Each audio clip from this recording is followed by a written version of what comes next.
የእንግሊዝ ብሔራዊ ቡድን ዋና አሰልጣኝ የሆነው ቶማስ ቱሄል ተጫዋቾቹን ጠርቶ የዓለም ዋንጫ ይዞ እንደሄደ ይታወቃል። ታዲያ ያን ጊዜ በሚጠራበት ሰዓት ላይ ገና ተጫዋቾቹን ሊስት በሚያደርግበት ሰዓት ላይ ብዙ መነጋገሪያ ርዕሶችን ነበር ጥሎ አልፎ የነበረው። ለምሳሌ በማንቸስተር ዩናይትድ በኩል ሉክሾ እና ሃሪ ማጓየር ያልተመረጡበትን አጋጣሚ ተመልክተናል። which is በጣም ጥሩ የሚባል ሲዝን ያሳለፉበት ነበረ ይሄኛው ዓመት ማለት። ምክንያቱም ሉክሾ ማለት ሁሉንም የማንቸስተር ዩናይትድ ጨዋታዎች ፕሪሚየር ሊግ ላይ የተደረጉትን 38ቱንም ጨዋታዎች ቋሚ ሆኖ የጀመረበትን አጋጣሚ ተመልክተን ነበርና ሁሉንም ጨዋታ አድርጎ ነበር። ሁሉንም ጨዋታ አድርጎ ግን ደግሞ ሊመረጥ አልቻለም። ማጓየርም ደግሞ እንደዚሁ በዚህ ዓመት ብቻ አይደለም አምናም በጣም አስደናቂ ጊዜ ነበር አሳልፎ የነበረው። ሲቀጥል በዚህኛው ዓመት ላይ አሪፍ ፐርፎርማንስ አሳይቶ ግን ደግሞ ለብሔራዊ ቡድን አልተመረጠም ተብሎ ብዙ ነገሮች ተነስተው ነበር። ማጓየር ፐብሊካሊ የሆነም ሀሳብ አንስቶም እንደዚሁ ደግሞ ቱሄል ያልጠበቀው ነገር እንደሆነ የተናገረበት አጋጣሚ አለ። አሁን ታዲያ በመሃል ደግሞ ተጫዋች ተጎዳና ሊቭራሜንቶ የተባሉት ተጫዋች ተጎዳና ወይ ማጓየር ወይ ሾ በቃ ይመጣሉ ተብሎ በሚገመትበት ሰዓት ላይ ትሬቮ ቻሎባን ጠራ። ከዛ በኋላ ሃሪ ማጓየር ለምን እሱና ሾ እንዳልተጠሩ እሱ እንደሚመስለው ወይ ደግሞ ለምን እንደማይጠሩ እንደሚያውቅና ያንን ምክንያት ደግሞ አሳውቋል። ያ ምክንያት ምንድን ነው የሚለውን ነገር አጠቃላይ ስለዚህ ጉዳይ ሰፋ አድርገን ለማውራት እንሞክራለን ማለት ነው። የመጀመሪያው ርዕሳችን ይሄኛው ነው። ከተለመዱት 3 ርዕሶች መካከል አንደኛው ርዕሳችን ይሄኛው ነው የሚሆነው። ሁለተኛው ርዕሳችን ደግሞ የሚሆነው ማንቸስተር ዩናይትድ አማካይ እየፈለገ እንደሆነ ያው የሚታወቅ ነገር ነው። ደረጃ በደረጃም ደግሞ አወጣቸዋል። መጀመሪያ የሚፈልገው በስንት ገንዘብ፣ ከዛ መሃል ላይ ከዛ ውድ የሚባል ተጫዋች የሚፈልግበትን አጋጣሚ እንዳለ ሊስት ያደረገበት አጋጣሚ አለ። አሁን ላይ የባርሴሎናውን አማካይ በጣም በቅናሽ በሚባል ዋጋ ሊያገኝ የሚችልበት ከፍተኛ እድል እንዳለ ተጠቁሟል ማለት ነው። ያ አማካይ ማን ነው? ለምንስ ነው በቅናሽ ሊገኝ የሚችለው የሚለውን ነገር እሱንም ለማንቸስተር ዩናይትድስ የሚጠቅም ተጫዋች ነው ወይንስ አይጠቅምም የሚለውን ነገር ለማየት እንሞክራለን ማለት ነው። በመጨረሻም ደግሞ ሶስተኛውና የመጨረሻው ርዕሳችን ደግሞ የሚሆነው ማንቸስተር ዩናይትድ ለረጅም ጊዜ ሲመኙ የነበረውን በሌዊስ ሆል ቦታ ላይ የሚጫወተውን ሌላኛውን ፉልባክ ሊያገኝ ነው፣ ለዛውም ከሉዊስ ሆል ባነሰ ዋጋ። ያ ተጫዋች ማን ነው? ማንቸስተር ዩናይትድስ ለምን ያህል ጊዜ ይፈልጉታል? መጥቶስ የሚሰጠው ጥቅም ምንድን ነው የሚለውን ነገር ለማየት እንሞክራለን። ከእናንተ የሚጠበቀው እስከ ፕሮግራማችን መጨረሻ ድረስ አብራችሁን መቆየት ነው። ለዚህ ቻናል አዲስ ከሆናችሁ ሰብስክራይብ እያደረጋችሁ ቤተሰብ መሆናችሁን እንዳትረሱ። አዲስ ካልሆናችሁና ኦልሬዲ ሰብስክራይብ ካደረጋችሁ ደግሞ ሼር በማድረግ ብዙ ቦታ እንድንደርስ እንድታደርጉ እንጠይቃችኋለን። መልካም ቆይታን ተመኝ። የእንግሊዝ ብሔራዊ ቡድን ዋና አሰልጣኝ የሆነው ቶማስ ቱሄል እና ብዙ የተጠበቀበት ይህንን ዓለም ዋንጫ እስከ ፍጻሜ ለመድረስ አይደለም፣ ይህን ዓለም ዋንጫ ማሳካት ወይ ደግሞ ይሄ ፉትቦል ወደ ቤቱ መጥቷል የሚሉት አባባል አለ አይደል? እንግሊዛውያኑ ያንን አባባል እንዲያሳካላቸው በሚል ነበር እሱን ዋና አሰልጣኝ አድርገው የሞከሩት። በእርግጥ ኢንተርናሽናል አሰልጣኝ ለመጀመሪያ ጊዜ አይደለም ቶማስ ቱሄል የእንግሊዝ ብሔራዊ ቡድን አሰልጣኝ ሲሆን አይደል? ከዚህ በፊትም እንግሊዛዊ ያልሆኑ አሰልጣኞች የእንግሊዝ ብሔራዊ ቡድንን ይዘው ተመልክተን ነበር። ስለዚህ አዲስ ነገር አይደለም። ግን ደግሞ ምንድነው እንትን የሚላቸው አንዳንድ ጊዜ ሀገራት ጥሩ የሚባል ስኳድ ይዘው ግን ደግሞ አሰልጣኙ ደግሞ በዛ ያንን ስኳድ ማኔጅ ማድረግ በሚችልበት ልክ ሳይሆንላቸው ሲቀር ሳይወዱ በግዳቸው ሎካል ይሞክሩና ሳይወዱ በግዳቸው መጨረሻ ላይ ኢንተርናሽናል አሰልጣኝ ያመጣሉ። ግን ደግሞ በዓለም ዋንጫ ታሪክ ደግሞ የዛ ሀገር ዜግነት የሌለው አሰልጣኝ ዓለም ዋንጫውን አሳክቶ ያውቅም። ስለዚህ እንግሊዞች እንዴት ነው የሚያደርጉት የሚለው ነገር እንመለከታል። አክቹዋሊ እንግሊዝ ብቻ እኮ አይደለችም፣ ብራዚልም ተመሳሳይ መንገድ ተጠቅመዋል አይደል? ላይክ ካርሎ አንቸሎቲን የብራዚል ብሔራዊ ቡድን ዋና አሰልጣኝ ሲሆኑ ካርሊቶ ጣሊያናዊ ነው እንደሚታወቀው። ግን ስኳዱ ጥሩ ነው። እንደነ ቪኒሺየስ ጁኒየር፣ እነ ራፊኒያ፣ እነ ማቲያስ ኩኛ፣ እነ ኤንሪክን፣ እነ ጊማሬሽ የመሳሰሉትን እነ ካሴሚሩን የመሳሰሉትን ተጫዋቾች ይዘው ግን ደግሞ አሰልጣኙ ግን በዛ ልክ ካልሆነላቸው የግድ ወደ ሌላ ዜግነት ያለው አሰልጣኝ መሄዳቸው የማይቀር ነገር ነው። ልክ እንደነ ስፔን የመሳሰሉት እንደነ ጀርመን የመሳሰሉት ግን እንደነ ኢቨን ፈረንሳይ ሳይቀር እዛው የዛ ሀገር ዜግነት ያለው አሰልጣኝ የሚቀጥሩበት አጋጣሚ አለ። ቱሄል ታዲያ የውጭ አሰልጣኝ ሆኖ ነው የእንግሊዝ ብሔራዊ ቡድን የተረከቡ። ታዲያ ጥሪ በሚያደርግበት ሰዓት ላይ አንዳንድ ተጫዋቾች ደስተኛ አይደሉም በጥሪው። ለምሳሌ አደም ዋርተንም ደስተኛ አይደለም፣ ትሬንት አሌክሳንደር አርኖልድ በዛ ጥሪ ደስተኛ አይደለም፣ ሉክሾ ደስተኛ አይደለም፣ ሃሪ ማጓየር ደስተኛ አይደለም። ታዲያ ሃሪ ማጓየር ጥሩ የሚባል ሲዝን ካሳለፈ በኋላ አለመመረጡ ያው ብዙዎችንም አጨቃጭቋል። እሱንም ደስተኛ እንዳላደረገውና ወጥቶ ፐብሊካሊ ያወራበትንም አጋጣሚ እናስታውሳለን። አሁን ደግሞ ልክ ቲኖ ሊቭራሜንቶ በሚጎዳበት ሰዓት ላይ ብዙዎች ኤክስፔክት አድርገው የነበረው ሉክሾ ወይ ደግሞ ሃሪ ማጓየር የእሱን ቦታ ተክተው የእንግሊዝ ብሔራዊ ቡድን ይቀላቀላሉ የሚል ግምት ነበር በአብዛኞቹ ዘንድ የነበረው። ግን ደግሞ ቲኖ ሊቨራሜንቶ ተጎድቶ ቶማስ ቱሄል በሚጠራበት ሰዓት ላይ ሌላ ተጫዋች የጠራው ተጫዋች ትሬቮ ቻሎባ ነው። እንግዲህ ቻሎባ በቼልሲ ቤት ጥሩ የሚባል እንቅስቃሴ ሲያደርግ የቆየ የመሃል ተከላካይ ነው።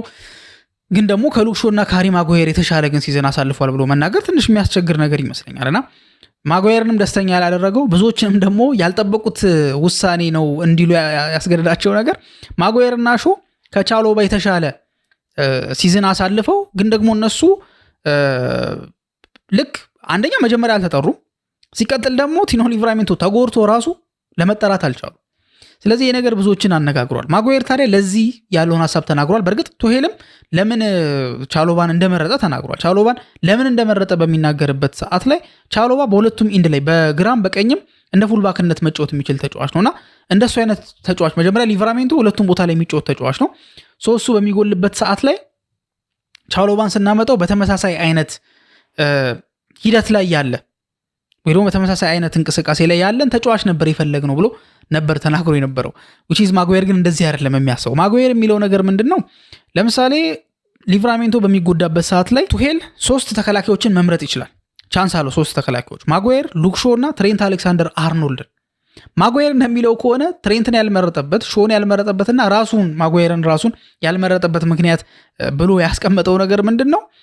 ማጓየርን ቢመርጥ ወይ ሾውን ቢመርጥ ወይ ትሬንት አሌክሳንደር አርኖልድን ቢመርጥና ጨዋታው እያደረገ የእንግሊዝ ብሔራዊ ቡድን እነዚህ ተጫዋቾች ቤንች ላይ ካሉ ሪዛልቱ ጥሩ ካልሆነ ሚዲያው የሚናገረውን ነገር ያውቀዋል ቀድሞ። ምክንያቱም እነዚህ ተጫዋቾች ካሪዝማቲክ ተጫዋቾች ናቸው። ሚዲያው ዝም አይልም። እንዴ ማጓየር ቤንች ላይ ያለ፣ ሉክ ሾው ቤንች ላይ ያለ፣ ትሬንት አሌክሳንደር አርኖልድ ቤንች ላይ ያለ የሚል ብዙ ድምጾች ይሰማሉ። ስለዚህ ቶማስ ቱሄል ያንን ድምጽ ለማስወገድ በሚል እሱ በሚለው መሰረት ማጓየር እንዳለው ከሆነ ሎ ፕሮፋይል ያለውን ቻሎባን መረጠ ብሎ ነበር የተናገረው። መጨረሻ ላይ ግን ያው ተጫዋቹም እንዳይከፋበትም በሚል ለተጫዋቹ መልካም እድልን ተመኝቶ ነበረ አጠናቁ የነበረውና ማጓየር በጣም ይሄ በዚህ ወርልድ ካፕ ላይ ያለመመረጡ በጣም ነው ያስቆጣው። ምክንያቱም በዚህ ደረጃ የሆነ ነገር እየተከታተለ ንግግር ሲያደርግ ሃሪ ማጓየር ብዙም ተሰምቶ አያውቅም አይደል? ግን ተከታታይ ሀሳቦችን እየሰጠ ነው የሚገኘው። ስለዚህ ማጓየር ብዙም ደስተኛ አይደለም። ምክንያቱም እንደሚታወቀው ሃሪ ማጓየር ቀጣይ ዓለም ዋንጫን 4 ዓመት ልጠብቅ ቢባል ኦልሞስት የእግር ኳስ ዘመኑ ወደ ማብቂያው አካባቢ ነው የሚሆነው። ስለዚህ ላይደርስ ይችላል አለ ላልደርስ ይችላለሁ። ስለዚህ ለኔ በጣም ወሳኝ ነበረ ነግሬዋለሁ አለ። እኔ ሁሌ ቋሚ አድርገኝ አይደለም እያልኩ ያለሁት ኢቭን ቤንች ላይ ሆኜ እንኳን ቡድኑን ምረዳበት አጋጣሚ ካለ ለኔ በቂ ነው። 2 ደቂቃም 3 ደቂቃም ቢሆን ልሰጠኝ ትችላለህ። ጀስት ሁሌ ቋሚ አድርገኝ አይደለም እያልኩ ያለሁት ግን በቃ መግባት ፈልጋለሁ ብሎ ነበር ተናግሮ የነበረው። ማጓየር ይሄን ነበር ኢንተርቪው ላይ ተናግሮ የነበረው። እንዳለውም ከሆነ ጥሪው ላይ ቶማስ ቱሄል ሁላችንም ፌስ ታይም ነበር ያወራን፣ ማለት ቪዲዮ ኮል ነበር አውርቶን የነበረው ልክ በሚጠራበት ሰዓት ላይ እና በጣም አኮርድ የሆነ ኮል ነው ምናምን ብሎ ነበር የተናገረውና አጠቃላይ ማጓየር ከሚሰጣቸው አስተያየቶች አንጻር ተነስታችሁ ያለውን ሂደት ብትገመግሙት ማጓየር በጣም ደስተኛ አይደለም። ኦፍ ኮርስ የትኛውም ተጫዋች ደስተኛ ሊሆን አይችልም። ምክንያቱም ዓለም ዋንጫ ማለት በጣም የብዙ ተጫዋቾች ድሪም ነው። በነገራችን ላይ ማለት በጣም ብዙ ነው ድሪም የሚያደርገው ነገር። ይሄ ጨዋታው እኮ ብዙ ሆኖ አይደለም ግን የሚደረግበት ግን ጊዜ የአንድ ተጫዋች የፕሮፌሽናል ህይወት ላይ ትልቅ ቼንጅ ያመጣል። በጣም ትልቅ ቼንጅ ያመጣል። እንግዲህ አስቡት እስካሁን ድረስ አሁን 6ኛ ወርልድ ካፕ ሊዮኔል ሜሲ 6ኛ ወርልድ ካፕ ላይ ነው የሚገኘው። እንደዚሁ ደግሞ ክሪስቲያኖ ሮናልዶም እንደዛው ላይ ነውና ብዙ ተጫዋቾችን አታገኙም። እንደዚህ 6 ወርልድ ካፕ ምናምን የተጫወቱ ብዙ አታገኙም። ስለዚህ ይሄ በምንድነው በፕሮፌሽናል ኬሪየሩ ምናልባት ከጠነከረና በሮናልዶና በሜሲ ሌቭል ካለ ያ ማለት 41 ዓመቱም ሆኖ ወይ ደግሞ እንደ ሊዮኔል ሜሲ 38 39 ዓመቱ ሆኖ ላይክ መጫወት የሚችል ከሆነ 6 ቻንስ ይኖረዋል ማለት ነው።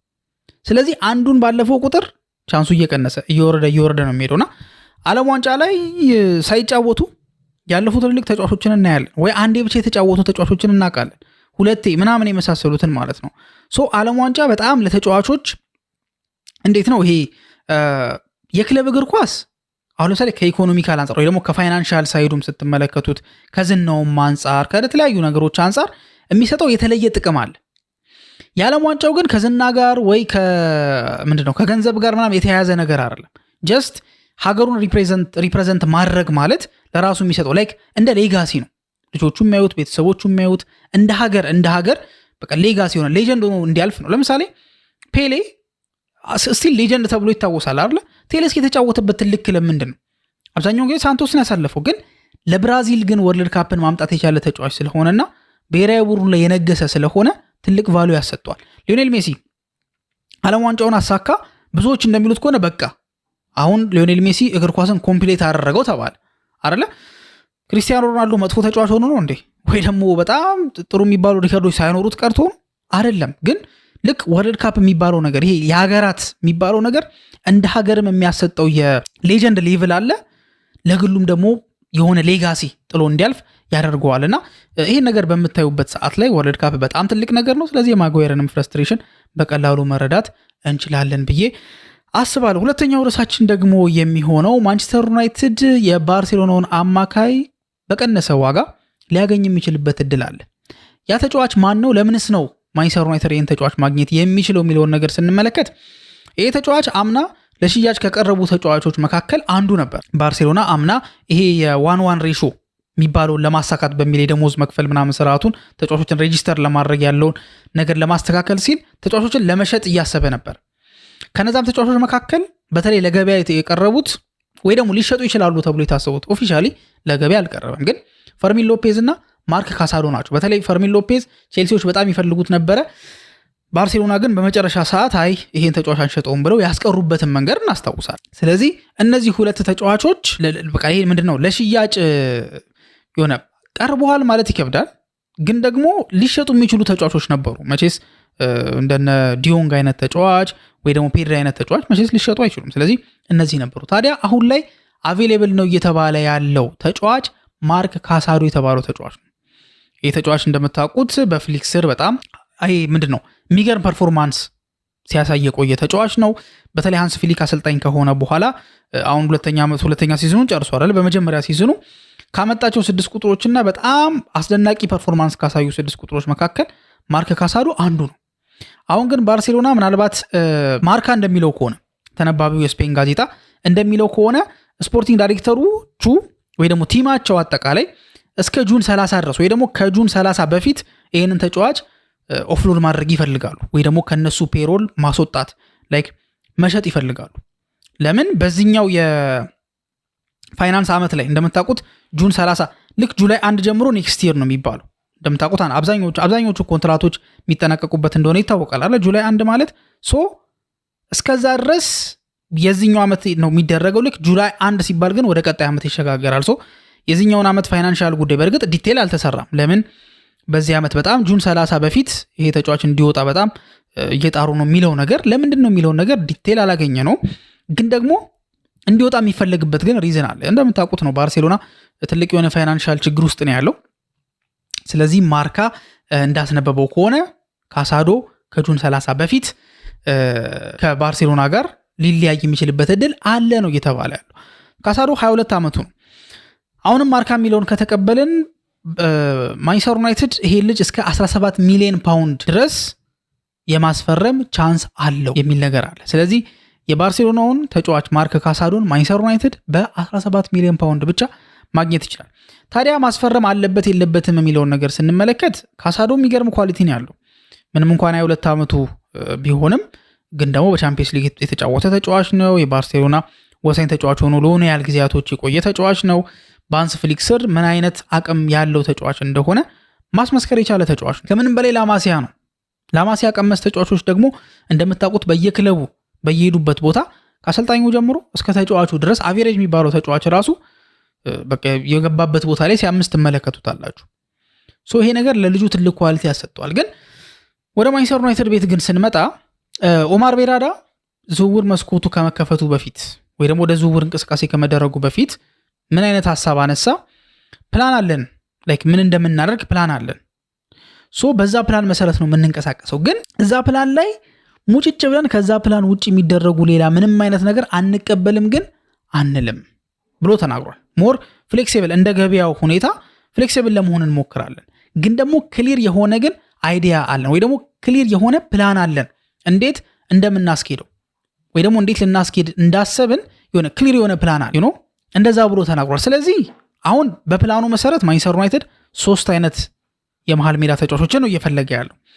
ብዙዎች እንደሚሉት እነ ፋብሪዚዮ ሮማኖን ጨምሮ ነሰሰርሊ ሁለት ነው የሚያስፈርመው። አንደኛውም ግን ይኖራል ነው ላይክ በእርግጠኝነት ይኖራል አልተባለም፣ ግን ይኖራል ላይክ አጠቃላይ ወደ 3 ነው ሊያስፈርም የሚችለው። ግን የግዴታ ግን ማለት በቃ ምንም ጥርጥር የሌለው ግን 2 ያስፈርማል። አሁን 3ቱን ሲያስፈርም ከዚህ በፊትም ተደጋግሜ እንዳነሳሁትም ተደጋግሞ እንደተዘገበውም በ3 አይነት መንገድ ነው። አንድ ትንሽ ዋጋ የሚያወጣ፣ መካከለኛ ዋጋ የሚያወጣና ወደድ ያለ ተጫዋች ነው። መረጃዎች እንደሚሉት ከሆነ ከ70 ሚሊዮን ፓውንድ በላይ ማንቸስተር ዩናይትድ ለማቲዩስ ፈርናንዴዝ መክፈል አይፈልግም። ቶናሊን ቶተናም እስከ 85 ሚሊዮን ፓውንድ ባለው ለማስፈረም ኦልሞስት ፍላጎት አላቸው። ኤሌት አንደርሰን ወደ ማንቸስተር ሲቲ ከ120 ሚሊዮን ፓውንድ በላይ አውጥቶ ሊቀላቀል ይችላል። ባሌባ እንደምታውቁት ነው ከፐርፎርማንስ አንጻር። ሶ የማቲዩስ ፈርናንዴዝ ቦታ የቱ ጋር ነው የሚገባው? አሁን መሀል ላይ ሞዴሬት የሚባለው ወይ ደግሞ መሀል የሚባለው ላይ ከሆነ 70 ሚሊዮን ፓውንድ ወጥቶበት የማቲዩስ ፈርናንዴዝ ፊርማ የሚፈጸመው ዩናይትድ ወደታች ነው ማለት ነው የሚወርደው። ያ ማለት 70 አውጥቶ መቼስ ድጋሚ ደግሞ 85 ያወጣል ብሎ ማሰብ ትንሽ ያስቸግራል። ሞስት ፕሮባብሊ እስከ 60 ድረስ ቢያወጣ 50 እስከ 60 ቢያወጣ የ20 ሚሊዮን ልዩነት አለ። 85 ሊያወጣ የሚችልበት እድል አለ። ሶ የላይኛው እርከን ዩናይትድ በ3 እርከን ነው የሚያስፈርመው ብያችሁ ይላል። የላይኛው እርከን ላይ ማቲዩስ ፈርናንዴዝ ካለ ሁለተኛው እርከን ላይ 38 ሚሊዮን ፓውንድ ወይ ደግሞ 36 አክቹዋል 35 ነው አክቹዋሉ፣ ከዛ አድሶን 3 አለ መሰለኝ። አጠቃላይ ግን ፉል ፓኬጁ 38 ነው። በ38 ሚሊዮን ፓውንድ ኤደርሰንን አስፈራም ሁለተኛው እርከን። ስለዚህ ሶስተኛው እርከን ላይ የ22 ዓመቱን ማርክ ካሳዶ በ17 ሚሊዮን ፓውንድ ሊያስፈርም ይችላል። ስለዚህ እንደ ሁኔታው ነው። አሁን ማቲዩስ ፈርናንዴዝን አስፈርሞ ማንቸስተር ዩናይትድ ከዛ ማቲዩስ ፈርናንዴዝ የቱ ጋር ነው የሚመደበው? ከላይ ያለው ቶፕ ታየር ላይ ነው የሚመደበው? ሚድ ላይ ነው የሚመደበው ወይስ ሎ የሚባሉት ላይ ነው የሚመደበው? ኖ አክቹዋሊ ሎ የሚባሉት ላይ ሊመደብ አይችልም። ኦብቪየስሊ ሎ የሚባሉት ላይ 38 ወጥቶ ኤደርሰን ፈርሟል። ስለዚህ ሞዴሬት ላይ ነው ያለው ወይስ ሃይ ላይ ነው ያለው? ሞዴሬት ላይ ካለ ዩናይትድ ከዚህ በኋላ የሚያስፈርመው ተጫዋች ከማቲዩስ ፈርናንዴዝ ዋጋ ከፍ ያለ ነው። አይ ማቲዩስ ፈርናንዴዝ ነበር ሃይ ላይ ያለው ከተባለ ደግሞ እሱ ከላይ ይሆናል፣ መሀል ላይ ኤደርሰን ይኖራል፣ ሶስተኛ ላይ ሊቀመጥ ይችላል። ስለዚህ ኢት ዲፔንድስ ማለት ነው። እንዳላቸው ሁኔታ ይወሰናል። ፕላን አላቸው፣ ግን ደግሞ ቤራራ እንዳለው ከፕላኑ ንቅንቅ አንልም ግን አንልም አላለም። ስለዚህ ያው ፍሌክሲብል ሊሆን የሚችሉበት እድል አለ ማለት ነው። ማንቸስተር ዩናይትድ የሌፍት ባክ በግራ በኩል የሚጫወት ፉል ባክ ለማስፈረም ጥረት እያደረገ እንደሆነ ይታወቃል። ይፈልጋል ሌሎች ተተኪ ምናምን ነገር ይፈልጋል። ዶርጉ እዛ ቦታ ላይ ዊንግ ባክ ቦታ ላይ መጥቶ ነበር። ሞሮፍ ግን ዶርጉ የዊንገር ቦታ ላይክ ሌፍት ዊንገር ወይ ደግሞ ሌፍት ዊንግ ቦታ ላይ ሊሰለፍ የሚችል ተጫዋች እንደሆነ ይታወቃል። እንደዛ ነው እየተባለ የሚገኘው። ሶ ፉልባክ የግድ ያስፈልገዋል ማለት ነው ማንቸስተር ዩናይትድ። ፉልባክ ስለሚያስፈልገው ታዲያ ከተለያዩ ተጫዋቾች ጋር ስሙ እየተያያዘ ይገኛል። ለምሳሌ ከሉዊስ ሆል ጋር ስሙ እየተያያዘ ነበር በከፍተኛ ደረጃ፣ ከኒውካስል ዩናይትዱ ተጫዋች እንግሊዛዊ ፉልባክ ጋር ማለት ነው። ከሱ ጋር ስሙ በከፍተኛ ደረጃ እየተያያዘ ነበረ። ዩናይትድ እሱን ሊያስፈርመው ይችላል የሚሉ ሀሳቦች ነበሩ። ሉዊስ ሆል ብቻ አይደለም፣ ሌላም ቦታ እንደዚህ አይነት ነገሮች ይነሳል። ከሌሎች ፉልባኮች ጋር ከአንቶኒ ሮቢንሰን ጋርም ዩናይትድ ስሙ ሲያያዝ ነበር። ታዲያ ለሉዊስ ሆል ኒውካስሎች እስከ 60 ሚሊዮን ድረስ እየጠየቁ ነው የሚገኙት። which is ማንቸስተር ዩናይትድ ሪዲኩለስ የሆነ ኢቫሉዌሽን ነው። በእንደዚህ አይነት ገንዘብ አላስፈርምም ብሎ አቋም እንደያዘ መረጃዎች ወጥተዋል። ስለዚህ ዩናይትድ በዛ ገንዘብ ሉዊስ ሆልን ያስፈርማል ብሎ ማሰብ ትንሽ ያስቸግራል። ስለዚህ ላያስፈርም ይችላል በዛ ገንዘብ። አጠቃላይ ግን እስከ 50 ድረስ ግን የማውጣት ፍላጎት አለው ማንቸስተር ዩናይትድ ማለት ነው። አሁን ላይ በወጣው መረጃ መሰረት ግን ዩናይትድ ከሉዊስ ሆልን በፊት የሚፈልገው አንድ ተጫዋች አለ። ምናልባት ዘገባዎችን የምትከታተሉ ከሆነ ከጥቂት ወራቶችን በፊት ማንቸስተር ዩናይትድ የአሌሃንድሮ ባልዴ የባርሴሎናው 22 ዓመት ፉልባክ የግራ ፉልባክ አሌሃንድሮ ባልዴ በጣም አድናቂ ናቸው። ልጁን በጣም ይፈልጉታል እና አንድ ፕሮግራም እንዲሁም ሰርቼበታለሁ አይደል። ይሄ ልጅ አቋሙ ወይ ደግሞ ብቃቶቹ ጥሩ ናቸው፣ ግን የጉዳት ነገር ይነሳበታልና የፕሪሚየር ሊጉን ኢንተንሲቲ መላመድ ይችላሉ የሚል ጥያቄ አንስቼ ነበር። ያ ጥያቄ አሁንም ለኔ ጥያቄ ነው። የእውነት ይችላሉ? ምክንያቱም ጥሩ ተጫዋች ነው፣ ግን ጉዳት ያስቸግረዋል። ሶ ማንቸስተር ዩናይትድ ግን ይሄ ልጅ ያው ኢቫሉዌት ሲያደርጉት መቼስ የጉዳቱን ሁኔታ እንትን ሳይመረምሩ አይደለም ይሄ ነገር የሚሆነው። ስለዚህ የጉዳቱን ሁኔታ ክሊር ካደረጉት ግን ዩናይትዶች ይህንን የ22 ዓመት የላማሲያ ፍሬ የሆነውን አሌሃንድሮ ባልዴ በ43 ሚሊዮን ፓውንድ ያገኙት ይችላሉ። ይሄ እንግዲህ መነሻ ዋጋ ነው። ስለዚህ ሊቀንስ የሚችልበት ከፍተኛ እድል አለ ማለት ነው። ሶ ዩናይትድ በግራ ፉልባክ ቦታ ላይ ተጫዋቾችን እየፈለገ እንደሆነ ይታወቃል። ስለዚህ ተጫዋቾችን እየፈለገ ስለሆነ በዛ በግራ ፉልባክ ቦታ ላይ ከሉዊስ ሆል ይልቅ አሌሃንድሮ ባልዴን ማስፈረምም ይችላል፣ ከሉዊስ ሆል ባነሰ ዋጋ። ከሉዊስ ሆል በፊት ዩናይትድ የአሌሃንድሮ ባልዴ አድናቂ ነበረ። ባሌን ይፈልገው ነበር። እንዳልኳችሁ የኔ ኮንሰርን ከጉዳት ጋር የተያያዘው ነው። የአቅም ጉዳይ ግን አይነሳበትም። በዚህ ዓመት እንኳን ከተመለከትን ልጁ በላሊጋ 28 ያክል ጨዋታዎችን ተጫውቷል። 105 ታክሎችን ሲያሸንፍ 40 ኢንተርሴፕሽኖችን ደግሞ አከናውኗል። በዩኤፋ ቻምፒየንስ ሊግ ደግሞ 11 ጊዜ ተጫውቷል። 31 ታክሎችን አሸንፏል። 12 ያክል ኢንተርሴፕሽኖችን አድርጓል። ኮፓ ዴል ሬ ላይ 4 ጨዋታዎችን ተጫውቷል። 15 ታክሎችን አሸንፏል። 5 ኢንተርሴፕሽኖችን ፈጽሟል። ስፓኒሽ ሱፐር ካፕ ላይ 2 ጨዋታዎችን ተጫውቷል። 7 ታክሎችን አሸንፏል። 2 ኢንተርሴፕሽኖችን ፈጽሟልና ከተለያዩ ነገሮች አንጻር ከአሲስት አንጻር ብንመለከተው ከኳስ ጋር ያለው እንቅስቃሴ፣ ከኳስ ውጭ ያለው እንቅስቃሴ ኢቨን አንዳንዶች እንደሚሉትም የሆነ ፕሮግረስ አሳይቷል። የማጥቃት እንቅስቃሴው ላይ፣ የመከላከል እንቅስቃሴው ላይ ከኳስ ውጭ ያለው ፐርፎርማንስ ጋር ከኳስ ጋር ያለውን ፐርፎርማንስ ጋር ይሄ ልጅ መሻሻሎችን አሳይቷል እና እድገት እያሳየ ነው ወይም ፕሮግረስ እያሳየ ነው ብለው ብዙዎች እየተናገሩ ያሉበትን መንገድ ተመልክተናልና እያሳየ ያለው ፕሮግረስ ጥሩ ነው። ግን አሁንም ያለው ግን ብቸኛ ኮንሰርን ከጉዳት ጋር የተያያዘ ነው። እንደምታውቁት ነው ፕሪሚየር ሊግ በጣም ፊዚካል የሆነ እንትን ነው ሊግ ነው።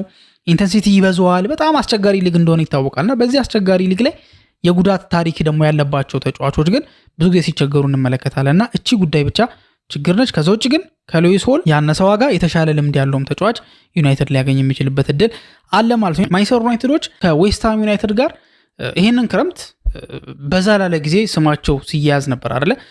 አንድም ማንቸስተር ዩናይትድ የሚፈልገው ቦታ ላይ ዌስትሃም ዩናይትድ ቤት ውስጥ ጥሩ የሚባሉ ወይ ደግሞ ጥሩ አቅም ያላቸው ተጫዋቾች ስላሉ ነው። አንድም ሁለትም ደግሞ ዌስትሃም ዩናይትድ ወርዷል አይደለ? ስለዚህ ሲወርድ አንዳንድ ተጫዋቾች በተለይ እነዚህ ተስፈኛ የሚባሉት አንድ ተስፈኛ የሚባሉት ሁለት ደግሞ የእግር ኳስ ኬሪራቸው ወደ መጨረሻው ጊዜ እየሄደ ያለና ዌስትሃም ዩናይትድ ወደ ታችኛው ዲቪዚዮን ወርዶ በቀጣይ ዓመት ይመለስ አይመለስ እርግጠኛ ያልሆኑበት ተጫዋቾች መልቀቅ እንደሚፈልጉ ያው ግልጽ ነገር ነው።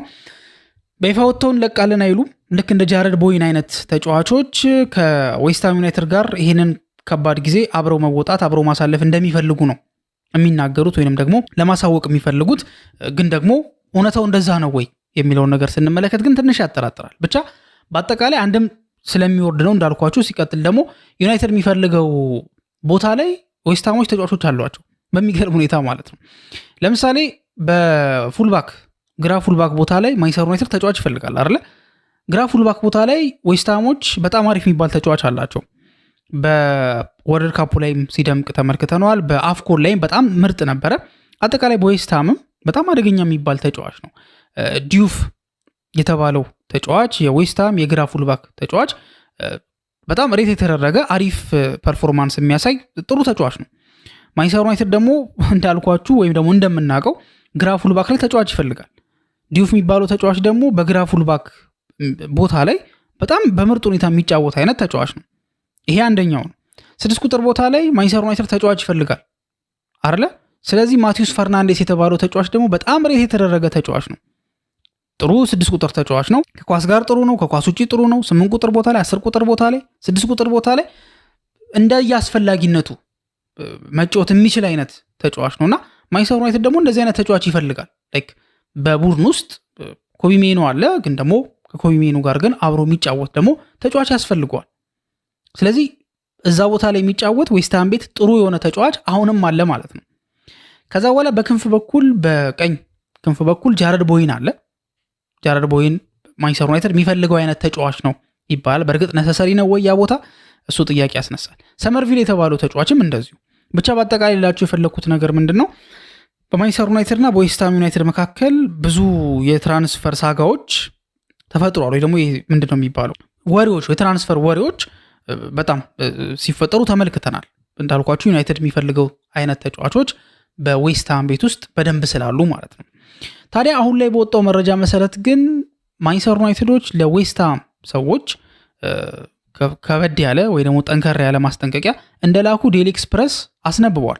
አሁን በወጣ መረጃ መሰረት ዴይሊ ኤክስፕረስ ማንቸስተር ዩናይትዶች ለዌስትሃም ከበድ ያለ ማስጠንቀቂያ እንዳቀረቡ መረጃዎች ወጥተዋል ማለት ነውና ለምንድነው ከበድ ያለ ማስጠንቀቂያ ያው የተናገሩት የሚለው ነገር ማለት በይፋ አይደለም፣ ግን እንዳልኳችሁ ዴይሊ ኤክስፕረስ አገኘሁት ባለው መረጃ መሰረት ነው። ታዲያ ዌስትሃሞች ፈርናንዴስ የሚባለው ተጫዋች ማቲዩስ ፈርናንዴስ እንደሚሸጥ ምንም የተረጋገጠ ነገር ኦልሞስት የተረጋገጠ ነገር ነው። ማን ነው የሚያስፈርመው ወይ ደግሞ መዳረሻው የት ነው የሚሆነው? ማድሪድ፣ ፒኤስጂ፣ ዩናይትድ አርሰናል የት ነው የሚለው ነገር ነው ያልተረጋገጠው እንጂ ኦልሞስት ልጁ እንደሚወጣ የተረጋገጠ ነገር ይመስላል። ታዲያ ዌስትሃሞች 80 ሚሊዮን ፓውንድ እዚህ ተጫዋች ላይ ለጥፈውበታል። ማንቸስተር ዩናይትዶች ታዲያ በግልጽ አሁንም ዴይሊ ኤክስፕረስ እንዳለው ይህንን ያክል ገንዘብ 80 ሚሊዮን ፓውንድ ለዚህ ተጫዋች እንደማይከፍሉ ነግሯቸዋል። በማስጠንቀቂያ መንገድም ነግሯቸዋል ነው የሚለው። ለምንድነው ማንቸስተር ዩናይትድ 80 የማይከፍለው? አንደኛ በጣም የተወደደ ነው ኦብቪየስሊ 21 ዓመቱ ነው ምናምን። ሲቀጥል ደግሞ ዌስትሃም ካለበትም ሲቹዌሽን አንጻር ዌስትሃም እንዳለበት አርለማክት እያደረገ ያለው አንዳንዶች እንደሚሉት ከሆነ ዌስትሃም በዚህ ደረጃ ዋጋውን ከፍ ለማድረግ የደፈረው ፒኤስጂም እንደሚፈልገው ስለሚያቅ፣ ማድሪድም እንደሚፈልገው ስለሚያቅ፣ ማንቸስተር ዩናይትድም እንደሚፈልገው ስለሚያቅ፣ አርሰናልም እንደሚፈልገው ስለሚያቅ ምንድነው የጨረታ ጦርነት ውስጥ እንዲገቡ ይሄኛው ይሄን ያህል እያቀረበ ይሄኛው ይሄን ያህል እያቀረበ ከዛ ዋጋውን ከፍ አድርገው ለመሸጥ ነው ፍላጎታቸው። ግን አሁን ግን ነገሮች በዛ መንገድ አይደለም እየሄዱ ያሉት። በተለይ ደግሞ ዌስትሃም ካለበት ችግር አንጻር ይሄን ተጫዋች በተጋነነ ገንዘብ የመሸጥ ሌክዠሪ ላይ አይደለም ያለው አይደለ? ምክንያቱም እየወረደ ያለው ቡድን ነው። ልጁ እንደሚወጣ እኮ የተረጋገጠ ነገር ነው። ተጫዋቹ እንደሚወጣ እየተረጋገጠ ዋጋ የሚወደድበት ቻንስ በጣም ሬር ነው እንደዚህ አይነት ሁኔታ ላይ። በእርግጥ ዌስትሃሞች ልጁ ላይ ዋጋ ከፍ ለማድረግ የፈለጉበት ምክንያት ምንድነው? ከሳውዛምፕተን ጋር በ42 ሚሊዮን ፓውንድ በሚያስፈርሙት ሰዓት ላይ ሳውዛምፕተን ወርዶ ለዌስትሃም በ42 ሚሊዮን ፓውንድ በሚሸጥላቸው ሰዓት ላይ ሳውዛምፕተን የ15% ሴሎን ክሎዝ አስቀምጠዋል። ልጁ ሲሸጥ ልጁ ከሚሸጥበት ላይ 15% የሚል ስምምነት አላቸው። ከሙሉ ገንዘቡ ነው ወይንስ ከፕሮፊቱ ነው የሚለው ነገር ክሊር አይደለም። ግን ሞስት ፕሮባብሊ ከፕሮፊቱም ሊሆን ይችላል፣ ከሙሉ ገንዘብም ሊሆን ይችላል ከሚሸጥበት ማለት ነው። ስለዚህ አንድም ይሄንንም ኮንሲደር እያደረጉ ነው ዌስትሃሞች ዋጋ ከፍ እያደረጉ ያሉት የሚል ነገር አለ። which is ይሄ የዌስትሃም የራሳቸው ነገር ነው የሚሆነው እንጂ ሌሎች ክለቦች ኦኬ ከዚህ አንጻር ነው ብሎ እንዲሸጡ አያደርግም። እንዳልኳችሁ ነው ሻጭ ክለብ የሚገኝበት ቦታ ይወስነዋል፣ ያለበት ፖዚሽን ማለት ነው። እየወረደ ካለ በጣም ደከም ያለ አቋም ላይ ካለ ጠንካራ ተደራዳሪ አይሆንም ኦብቪየስሊ ማለት ነው። የሆነ ንቃ እኮ ከደህና ሰው ጋር ማለት ላይክ ይሄ ገንዘብ በጣም ኦፍ ኮርስ ሁሉም ሰው ያስፈልገዋል፣ ግን በጣም ያልተቸገረ ሰው ጋር የሆነ ዕቃ ሲገዛና በጣም የቸገረው በቃ በጣም ቸግሮት ችግር ላይ ያለ ሰው የሆነ ዕቃ ሊሸጥ ሲል አንድ አይነት አይደለም። ያ ሰው ይታያል የመደራደር አቅሙ ማለት ነው። ዌስትሃሞች ከታክስ በፊት 104.2 ሚሊዮን ፓውንድ በማርች ወር 2026 ላይ ኪሳራ አስመዝግበዋል። ይሄም አንድ ዊክ ያደርጋቸዋል ዌስትሃሞችን። ወደ ሻምፒዮንሺፕ እየወረዱ ነው። ስለዚህ ቢያንስ አንዳንድ መረጃዎች እንደሚሉት 100 ሚሊዮን ፓውንድ ያስፈልጋቸዋል። የቀሩ የዝውውር ይሄ አሁን ለምሳሌ እንደሚታወቀው ዝውውር በሚፈጸምበት ሰዓት ላይ ተከፋፍሎ ነው አይደል ክፍያ የሚፈጸመው በ5 ዓመት በ4 ዓመት ተቆራርጦ ወይ 3 ዓመት ምናምን። ያን ነገርም ለመጨረስ ነው 100 ሚሊዮን ፓውንድ ቢያንስ ያስፈልጋቸው። ይሄም ሌላኛው ነው። ሶስተኛው ደግሞ ምንድነው የፈርናንዴስ ወኪሎች ልጁ ሻምፒዮንሺፕ እንደማይጫወት ግልጽ አድርገዋል። ሻምፒዮንሺፕ አይደለም ቻምፒየንስ ሊግ መጫወት ነው የሚፈልገው ልጁ። ተውት ፕሪሚየር ሊግ ኦር ላይክ ሌላ ቦታ ተውትና ቻምፒየንስ ሊግ ላይ መጫወት ነው የሚፈልገው። ስለዚህ እነዚህ ነገሮች ስትመለከቱ እነዚህ ነገሮች ልጁ የተገዛበትን ዋጋ ማርች ላይ ይፋ የተደረገው ያስመዘገበው 104.2 ሚሊዮን ፓውንድ እንደዚሁ ደግሞ 100 ሚሊዮን ፓውንድ ደግሞ ያስፈልጋቸዋል የሚለውና ፈርናንዴዝ ወደ ሻምፒዮንሺፕ መሄድ እንደማይፈልግ መታወቁ ዌስትሃሞችን ዊክ ያደርጋቸዋል። ስለዚህ በእንደዚህ አይነት አቋም ላይ ሆናችሁ 80 እና 85 አትጠይቁ። ልጁ ሬት የተደረገው ብሎ ማንቸስተር ዩናይትድ የሚያስበውና ለመክፈል ፈቃደኛ የሆነው ከ65 ሚሊዮን ፓውንድ እስከ 70 ሚሊዮን ፓውንድ ብቻ። ከዛ በላይ ከሆነ ልክ ከኤሌት አንደርሰን ዝውውር ዋካዌ እንዳደረገው ሁሉ ከዚህ በፊትም ይሄን ብሬንዝዋይት ዝውውር ላይ እንደሄደው ሁሉ ያደርጋል የሚሉ ሀሳቦች ያሉትና ይሄ ጠንከር ያለ አቋም ነው። ዩናይትድ ይሄ ልጅ ባያገኘው ለቀጣይ ተደራዳሪዎች ግን የዩናይትድ ሰዎችን ጠንካራ ተደራዳሪ የሚያደርጋቸው ከበድ ያለ ውሳኔ ነውና የላኩት ማስጠንቀቂያ ዋጋውን እንደዚህ የሚያዋድዱ ከሆነ ማንቸስተር ዩናይትዶች ከዲሉ ዞር ሊሉ እንደሚችሉ ተናግረዋል። ተጫዋቹ ሳይሸጥ እስከ ሴፕቴምበር ምናምን የሚሄድ ከሆነ የዌስትሃሞች ችግር በጣም ምክንያቱም ላይክ እሱን የሚያክል ተጫዋች ይዞ የሆነ በጣም ትልቅ ሊሸጥ የሚገባ አንዳንድ ጊዜ ሰዎች ወይ ሰፈር ሊቀይሩ ሊሆን ይችላል ወይ የሆነ ቦታ ሊሄዱ ሲሉ የሚሸጧቸው ነገሮች አሉ። ያ ነገር ከነሱ ጋር አብሮ ቢሄድ ብዙ ጥቅም ኦፍ ኮርስ ጥቅም አለው ሁሉም ነገር፣ ግን ያን ያህል ጥቅም አይሰጣቸውም። ከዛ ጥቅም ይልቅ ሸጠውት የሚያገኙት ገንዘብ የተሻለ ምናልባት ነገር ላይ ያደርግላቸው ይችላል። ለምሳሌ አንድ ሰው በጭራሽ ኔትወርክ ወደ ሌለበት ቦታ የሚሄድ ከሆነ ብዙ ኤሌክትሮኒክስ ማቴሪያሎች አያስፈልጉትም ማለት ይሄ ከኔትወርክ ጋር በተያያዘ ማለት ነውና ሞርገን ያን ነገር እንትን ብሎ ወይ ሜቢ ቆርቆሮ ሊሆን ይችላል ኦር ሰምቲንግ እንደዛ አይነት ነገር ቢያዘጋጅበት የተሻለ ሊሆን ይችላል እና የፈርናንዴስም ጉዳይ ከዛ አንጻር የሚታይ ነውና ማስጠንቀቂያው ከዚህ አንጻር የተላከ ነው ተብሎ ተጽፏል። ዴይሊ ኤክስፕረስ እንዳስነበበን ከሆነ ማለት ነው። መፍትሄ የሚፈልጉት ሶስቱ አንገብጋቢ የማንቸስተር ዩናይትድ ጉዳዮች ናቸው። ዩናይትድ ቤት ወሳኝ የሚባሉ ነገሮች አሉ። ለምሳሌ የአሰልጣኝ ጉዳይ ነበረ። አሰልጣኙን ካሪክን ቋሚ በሚያደርጉበት ሰዓት ላይ ይሄ ጥያቄ ኦልሞስት ለአንዴና ለመጨረሻ ጊዜ ሄዷል። ለ2 ዓመት ካሪክ እንደፈረመ ይታወቃል። ግን የሚቀሩ ግን አሁንም ሊፈቱ የሚገባቸው ይሄ ማለት በጊዜ መፈታት ያለባቸው ነገሮች ናቸው። አንደኛው ነገር ምንድነው? የመሃል ሜዳ ጉዳይ። ኦፍኮርስ ዩናይትድ መሃል ሜዳ ተጫዋች ያስፈልጓል። ዩናይትድ መሃል ሜዳ ተጫዋች ያስፈልጓል እያልኳቸው አይደለም። ከሜኑ ጎን የሚሰለፍ ተጫዋች እንደሚያስፈልገው ገና አመቱ ሳያልቅ ነው የሚታወቀው። እሱን ማለት አይደለም። ግን በምን መልኩ ነው ለመሳተፍ የሚወስኑት? ማቲያስ ፈርናንዴስን ምን ያህል ገንዘብ ለማውጣት ፍቃደኛ ናቸው ወይ ደግሞ ፍላጎት አላቸው? ሌሎቹ ተጫዋቾች እነ ቶናሊ ላይ ምን አይነት ውሳኔ ነው የሚወሰነው? መጀመሪያ ላይ እንዳሰቡት 3 ተጫዋቾችን ነው የሚያመጡት ወይስ 2 ተጫዋቾችን? ኤደርሰን አለ፣ ሌላ አንድ ጠንከር ያለ ተጫዋች ከመጣ በቂ ነው ብለው ያስባሉ። ያሏቸውን ተጫዋቾች የቱ ጋር ነው ሊያስገቧቸው እያሰቡ ያሉት? እነዚህ ነገሮች ትልቅ ውሳኔ የሚጠይቁ ናቸው። አሁን አንዳንድ መረጃዎች እየወጡ ነው። ለምሳሌ ከማርክ ካሳዶ ጋር የተያዘ ከበርዥ የሚባለው ተጫዋች ጋር ከሱ ጋር የተያዙ በትንሽ ገንዘብ ሊገኙ የሚችሉ መሃል ተጫዋቾች አሉና መወሰን አለበት ነው። ሲመጣ መጀመሪያ ሲጀምር ምንድን ነበር ሐሳቡ? መጀመሪያ ከ40 በታች የሚያወጡ ተጫዋቾችን አይደለ እስከ 60 የሚያወጡ ተጫዋቾችን እና እስከ 100 ድረስ የሚያወጡ ተጫዋቾችን ወይም ከ80 በላይ ያ ማለት ቶናሊ፣ አንደርሰን፣ ጊማሬሽ፣ ቹዋሜኒ፣ ካማቪንጋ የመሳሰሉት ናቸው። አሁን ላይ ግን ስለነሱ እየሰማን አይደለ።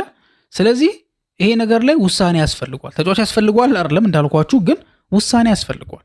ሁለተኛው አንገብጋቢ ጉዳይ የራሽፎርድ ጉዳይ ነው። ራሽፎርድ በባርሴሎና ቤት እንደማይፈለግ ተረጋግጧል።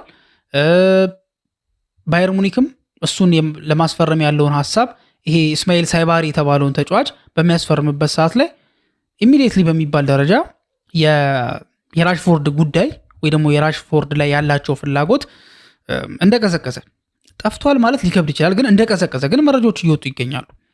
ሞሮፍ ሳይባሪ የሚባለው ተጫዋች ከፈረመ ልጁ በግራ በኩል ነው የሚጫወተው። 9 ቁጥር ቦታ ላይ መጫወት ይችላል። ያ ማለት ምን ማለት ነው? በግራ በኩል እኮ ሉዊስ ዲያዝ አለ። አቋሙ አልወረደም ወይ ተስፋ ቆርጦበትም አይደል? ሉዊስ ዲያዝ አለ። ሉዊስ ዲያዝን መጠቀም ይችላሉ። ግን ደግሞ ሉዊስ ዲያዝ እንዳለው ነው የሱ ተጠባባቂም ደግሞ ተጫዋች ያስፈልጋል። እዛ ቦታ ላይ መጫወት የሚችል ተጫዋች ነው። ሳይባሪ ደግሞ ሁለቱም ዊንግ ቦታ ላይ መጫወት የሚችል ነው። ኢቨን 9 ቁጥር ቦታ ላይም ራሱ መጫወት የሚችል ተጫዋች እንደሆነ ይታወቃል። ስለዚህ እነዚህ ቦታዎች ላይ ራሽፎርድ እየተፈለገ አይደለም። በሁለቱም ወሳኝ የሚባሉ ክለቦች እየተፈለገ አይደለም። ከ300 ሺህ በላይ የሚከፈለውን ደግሞ ተጫዋች ማንኛውም ደግሞ ኖርማል ቲም ደግሞ እንትን አይለውም፣ አያስፈርመውም። ልክ አንቶኒ ለምሳሌ ቤቲስ እንደሄደው አይነት አይሆንም። ስለዚህ ሌላ ወይ የውሰት ውል ነው የሚሆነው ወይስ ሊያቆየው ይወስናል ወይስ ምንድን ነው ያሰበው?